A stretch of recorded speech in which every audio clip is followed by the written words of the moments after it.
விவசாயி, mechanic, engineer, இப்படி அப்பாக்கள் யாரா இருந்தாலும் அவங்க கனவெல்லாம் அவங்க பசங்களுக்கு ஒரு best college. AAA College of Engineering and Technology, Sivakasi. Counseling code 4680. 21st rank in Anna University, National Board of Accreditation, NAC with A grade ISO certified institution. Tiruvallur அருகே கடல் உணவு பதப்படுத்தும் ஆலையிலிருந்து அமோனியா அகற்றும் பணி தொடங்கப்பட்டிருக்கிறது. ஆலையில் உள்ள சுமார் 2 டன் அளவிலான அமோனியாவை அகற்றும் பணியில் வீரர்கள் ஈடுபட்டுள்ளனர். அதற்கான பணிகள் தற்போது தொடங்கியுள்ளன. அமோனியா வாயு கசிவு காரணமாக இதுவரை 18 பேர் உயிரிழந்த நிலையில் மாவட்ட நிர்வாகம் நடவடிக்கை மேற்கொண்டிருக்கிறது.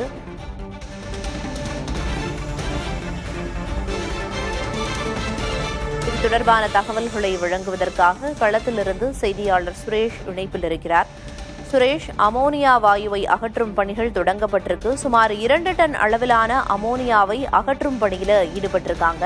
இதற்கு எவ்வளவு நேரம் எடுக்கும்? சுற்றுவட்டார பகுதிகளில் என்னென்ன முன்னெச்சரிக்கை நடவடிக்கைகள் மேற்கொள்ளப்பட்டிருக்கு? என்ன கள தகவல்?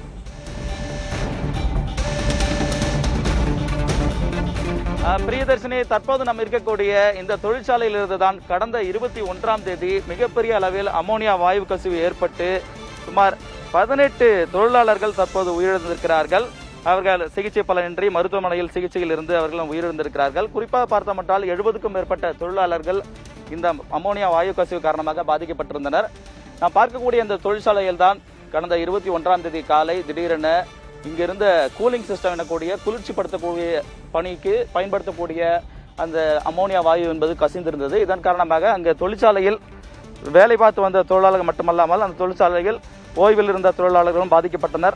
அவர்களெல்லாம் மருத்துவமனையில் அனுமதிக்கப்பட்டு சிகிச்சை பெற்று வந்த நிலையில் சிகிச்சை பலன் இல்லாமல் 18 பேர் உயிரிழந்திருக்கிறார்கள்.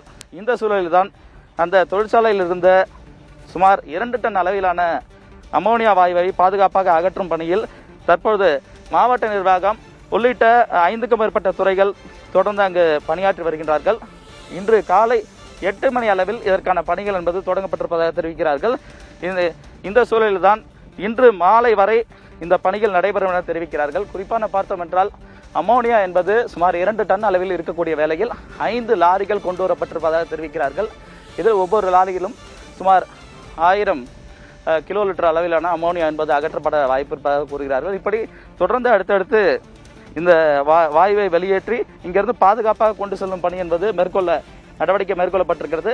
முன்னெச்சரிக்கை நடவடிக்கையாக இங்கு இருக்கக்கூடிய 1/2 கிலோமீட்டர் சுற்றளவில் இருக்கக்கூடிய பொதுமக்களுக்கு எச்சரிக்கை விடுக்கப்பட்டு இங்கு உள்ளே வருவதற்கு அனுமதி மறுக்கப்பட்டிருக்கிறது. குறிப்பாக இந்த தொழிற்சாலை அமைந்திருக்கக்கூடிய சாலை முழுவதும் போக்குவரத்து தடை செய்யப்பட்டிருக்கிறது. மருத்துவ குழு தயார் நிலை வைக்கப்பட்டிருக்கிறது. நம்ம கேட்கலாம், திருவள்ளூர் மாவட்ட ஆட்சியர் கவிதா இருக்காங்க. மேடம், இந்த அமோனியா அகற்றும் பணி தொடங்கி இருக்கா? எவ்வளவு நேரம் நடக்க போகுது? இன்னுமே தாங்க தொடங்க போகுது. ஒரு 9 o'clock ஆரம்பிச்சு 5 o'clock வரைக்கும் போகும். ஒரு 1 day ஃபுல்லாக போகும். சப்போஸ் எக்ஸ்டெண்ட் ஆச்சுன்னா வைண்ட் அப் பண்ணிட்டு நெக்ஸ்ட் டே மார்னிங் ஆரம்பிக்கிறதுக்கு பிளான் பண்ணியிருக்கோம். மேடம், இப்போ நம்ம போன தடவை கசிவு காரணமா இந்த விபத்து ஏற்பட்டுச்சு. இப்போ நம்ம பாதுகாப்பா அகற்றுறதுக்கு எந்தெந்த துறைகள்லாம் ஈடுபடுறாங்க? இதுக்கு ஸ்பெஷலா வல்லுநர் குழு வந்திருக்காங்களா? இது இன்னும் டேஞ்சர் ஜோன்ல தான் இருக்காது?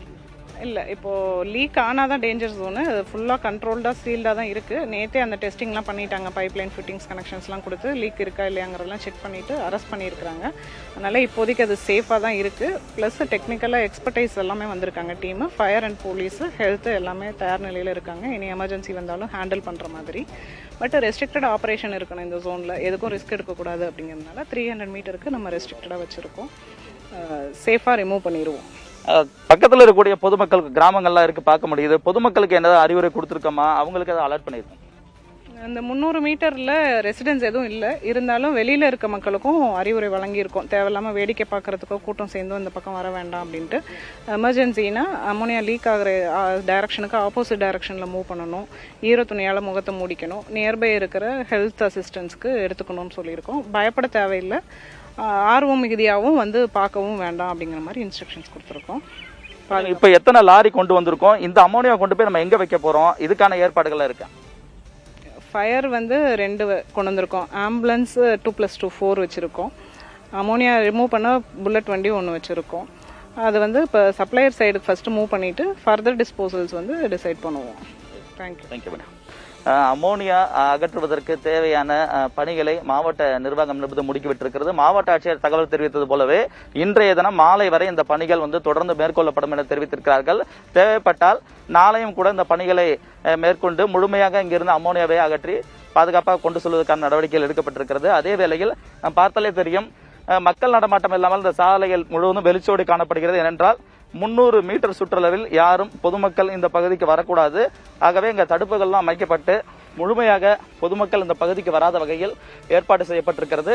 அருகே இருக்கக்கூடிய குடியிருப்பு பகுதிகள், குறிப்பாக இந்த 300 மீட்டருக்கு அடுத்ததாக இருக்கக்கூடிய கன்னிகைப்பேர் உள்ளிட்ட பகுதியில் பொதுமக்களுக்கு விழிப்புணர்வு ஏற்படுத்தப்பட்டதாக தெரிவிக்கிறார்கள். அதே வேளையில் மருத்துவ குழுவும் தயாராக இருக்கிறது. ஏனென்றால் அமோனியா என்பது ஏற்கனவே கசிந்த போது மிகப்பெரிய அளவில் பாதிப்புகளும் உயிரிழப்புகளும் ஏற்பட்டிருக்கின்றன. ஆகவே மீண்டும் இந்த அகற்றும் வேலையில் ஏதாவது சிக்கல் ஏற்பட்டு கசிந்து விட்டால் பொதுமக்களுக்கு பாதிப்பு ஏற்படும் என்பதால் தான் இந்த முன்னெச்சரிக்கை நடவடிக்கைகள் தயாராக இருக்கிறார்கள். அதே வேளையில் NDRF எனக்கூடிய தேசிய பேரிடர் மீட்பு படை உட்பட பல்வேறு படையினரும் தயாராக இருக்கிறார்கள். பிரியதர்ஷினி, களத்திலிருந்து விரிவான தகவல்களை வழங்கியதற்கு நன்றி சுரேஷ். விவசாயி, மெக்கானிக், இன்ஜினியர், இப்படி அப்பாக்கள் யாரா இருந்தாலும் அவங்க கனவெல்லாம் அவங்க பசங்களுக்கு ஒரு best college. Triple college of engineering and technology, Sivakasi. Counselling code 4680. 21st rank in Anna University, National Board of Accreditation, NAC with A grade ISO certified institution.